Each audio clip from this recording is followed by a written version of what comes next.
Your cousin's friend crossed a desert in July and ended up in a hospital with kidney failure, and nobody told him he had any rights at all. That is the wild part about border crossing injuries. There are actual legal remedies, but almost nobody knows they exist. Let's start with the basics. If you get hurt because of someone else's negligence during a crossing, you might have a personal injury claim just like any car accident. The tricky part is figuring out who you are even allowed to sue, since a lot of the usual suspects have special protections. Government agents, for example, are wrapped in something called qualified immunity, which is basically a legal force field that makes it super hard to sue them personally. It does not mean impossible, it just means your lawyer better bring their best game. Private companies are a different story, and this is where things get interesting fast. If a private smuggler, a transport company, or even a detention contractor caused your injury through negligence, that is a much more normal lawsuit, like suing a trucking company for a bad crash. Think about transport conditions for a second.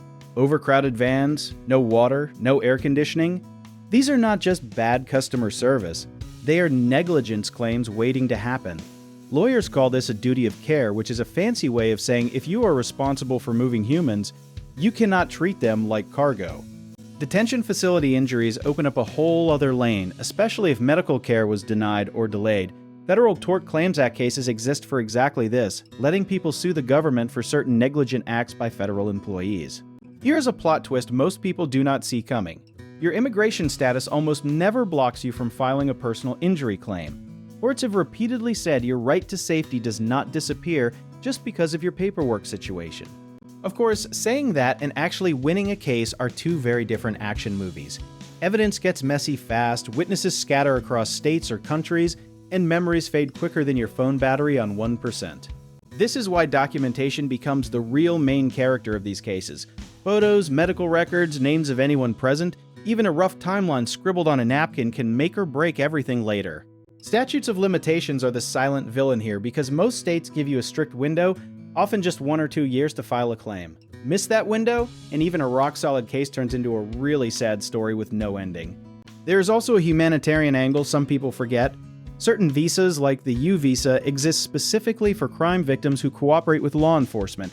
So if your injury involved an actual crime, like assault or trafficking, that opens a second door beyond just a lawsuit. Community organizations and immigrant advocacy groups often step in here too, helping people understand options without charging a single peso, dollar, or favor. They are not lawyers, but they are usually the first ones who say, hey, you actually have options. Insurance complicates things further because transport companies sometimes carry liability coverage they hope nobody ever asks about. A good lawyer knows exactly which questions make insurance companies suddenly very interested in settling.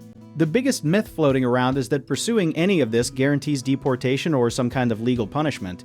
In reality, many of these claims run on a completely separate track from your immigration case, which surprises almost everyone the first time they hear it.